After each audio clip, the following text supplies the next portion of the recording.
যে এখানে স্টালিনের ব্যাপারটা আছে, স্টালিনের ব্যাপারটা যদি আমাদের কেউ বলে থাকে স্টালিনের পক্ষে, এটা হলো তার ব্যক্তিগত ওপিনিয়ন। আমাদের দলের এ বিষয়ে কোনো ওপিনিয়ন নেই, এবং যে যার কৃতকর্মের বোঝা সেই বলবে। এটা হলো একটা ভূমিকম্প, এবার বার্মাতে যে ভূমিকম্পটা হয়েছে এটার আফটার শট 14 বার হয়েছে। ভূমিকম্প থেকে ভূমিকম্পের আফটার শটটা সবচেয়ে ভয়াবহ ছিল বার্মাতে। মাত্র বাংলাদেশে আমাদের 5ই আগস্ট গেল, একটা পরিবর্তন হলো, এটার আফটার শট কয়েক লক্ষ বার হবে। এটা যারা মনে করতেছি যে আমরা বেঁচে গেছি, বেঁচে দিয়েছি, আমরা রক্ষা করেছি, কেউ রক্ষা পাবে না এদেশে, একজনও রক্ষা পাবে না, সবাই বিচারের আওতায় আসবে।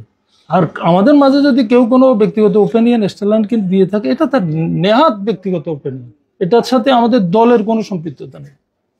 যেটুকু হয়েছে এটা সাধারণ ছাত্ররা এরা ওই দিন মানববন্ধন করেছে, তারা বক্তব্য দিয়েছে, ওরা তো কেউ একজনও কিন্তু কোনোভাবে আক্রমণাত্মক ছিল না তারা। তো এরা তো যে কেউ প্রতিবাদ জানাতে পারে, প্রতিবাদ করছে, এটা প্রতিবাদ একটা চিরচরিত ব্যাপার। তো এই নিয়ে আমাদের কারো মতামত থাকতে পারে না, আমাদের কেউ এইসব বিষয় নিয়ে মতামত দিতে পারে না। এটা আমাদের দল একটু পর্যন্ত কাউকে দায়িত্ব দেয় নাই। এই পর্যায়ে বিরোধরা জানে এটা একটা প্রতিযোগিতাতে মাঝে মাঝে একটা ফুটবল খেলা একটা প্রতিযোগিতা, এটা তো মাঝে মাঝে পাউল টাউল হয়ে যায় না, এটা লাল কার্ড হলুদ কার্ড দেখে, এটা একটা প্রতিযোগিতার মাঝে এগুলো হয়ে গেছে। ইনশাল্লাহ এগুলো সব শুধরে নেবে আমাদের মতো। আমি ফুটবল খেলা বলছি, ফুটবল খেলা তো ব্যাপক মারপিটও। আমি বলছি যে এটা প্রতিযোগিতাটা অনেক সময় অসম হয়ে গেছে, এগুলো ইনশাল্লাহ সব ঠিক হয়ে যাবে ইনশাল্লাহ। গত বছরের যে আপনাদের ইফতার পার্টিগুলোতে আমরা দেখেছি যে আওয়ামী লীগ হামলা করেছে। এবছরের বিএনপির যে অনেকগুলো ইফতার মাহফিলে আমরা আসলে হামলার চিত্র দেখেছি।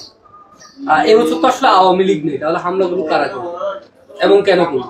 গত বছরের ইফতার মাহফিল তো আমাদের পার্শ্ববর্তী ইউনিয়ন কালিদহ শুধু একটা ওয়ার্ড, মানে মাইজবাড়িয়া যে ওয়ার্ডটা, এখানে হামলা করে তার উপস্থিত সকল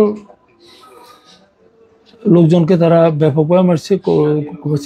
এবার আমাদের তো লোকজন একটু উজ্জীবিত, তারা এই মানে ছোট বিষয়গুলো অনেকেই এগুলো মেনে নিতে পারতেছি না, বসা নিয়ে, খাওয়া নিয়ে, এগুলো নিয়ে একটু অস্থিরতা সৃষ্টি হয়েছে। এটা এমন কোনো পর্যায়ে যায় না যে এটা একটা ব্যাপক পর্যায়ে যায় না, একটা অস্থিরতা সৃষ্টি হয়েছে আর কি। এটা বেশ কিছু হামলা কিন্তু আমরা আসলে লক্ষ্য করেছি, এবং বিএনপির মানে যে বিরোধটা, এই বিরোধটা আসলে খুব দ্রুতই আসলে সামনে আসছে। এটা এই পর্যায়ে বিরোধ ধরা যায় না, এটা একটা প্রতিযোগিতাতে মাঝে মাঝে একটা ফুটবল খেলা একটা প্রতিযোগিতা, এটা তো মাঝে মাঝে পাউল টাউল হয়ে যায় না, এটা লাল কার্ড হলুদ কার্ড দেখে, এটা একটা প্রতিযোগিতার মাঝে এগুলো হয়ে গেছে। ইনশাল্লাহ এগুলো সব শুধরে নেবে আমাদের মতো।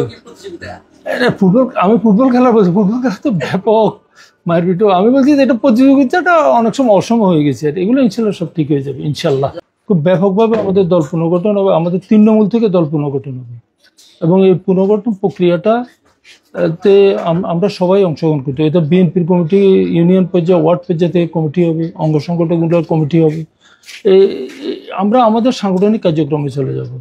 আর আগামীর বাংলাদেশ গড়ার জন্য, এবং বিশেষ করে তরুণ প্রজন্মের সাথে আমাদের এই দলের সম্পৃক্ততা নিয়ে এবং আমাদের 31 দফা কর্মসূচি নিয়ে, এগুলো নিয়ে আমাদের কার্যক্রম চলবে। আগামী মাস থেকে এটা ব্যাপকভাবে শুরু হবে ইনশাল্লাহ। আর ফেনীতে আমাদের প্রত্যেকটা নেতাকর্মীদেরকে অনুরোধ করব সংযত আচরণ করার জন্য এবং সংযতভাবে থাকার জন্য, এবং যাতে আমাদের ন্যূনতম আচরণেও কোনোভাবে কোনো সাধারণ মানুষের যাতে বিপক্ষে না যায়। ধন্যবাদ।